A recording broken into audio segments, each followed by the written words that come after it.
প্রধানমন্ত্রী তারেক রহমানকে উষ্ণ অভ্যর্থনা জানিয়েছেন মালয়েশিয়ার প্রধানমন্ত্রী আনোয়ার ইব্রাহিম। এরপর একান্ত বৈঠক শেষে দ্বিপক্ষীয় বৈঠক করেন দুই দেশের প্রধানমন্ত্রী। ২২ জুন সোমবার সকালে এই বৈঠক অনুষ্ঠিত হয়।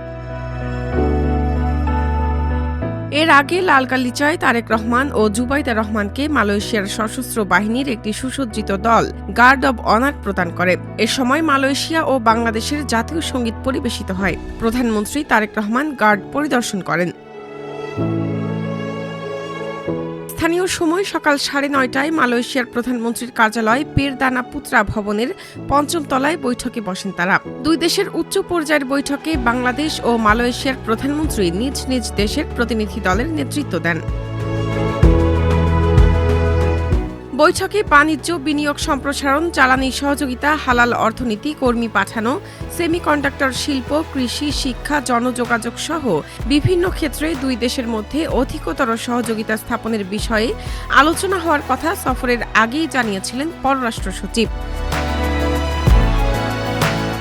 মালয়েশিয়ার প্রধানমন্ত্রী আনোয়ার ইব্রাহিমের আমন্ত্রণে ২১ জুন রোববার স্থানীয় সময় রাত ৮:৩০টায় কুয়ালালামপুরে পৌঁছান তারেক রহমান। ত্রয়োদশ জাতীয় সংসদ নির্বাচনে সংখ্যাগরিষ্ঠতা অর্জনের পর গত ১৭ ফেব্রুয়ারি সরকার প্রধান হিসেবে তারেক রহমান দায়িত্ব গ্রহণ করেন। দায়িত্ব গ্রহণের পর এটা তার প্রথম রাষ্ট্রীয় সফর।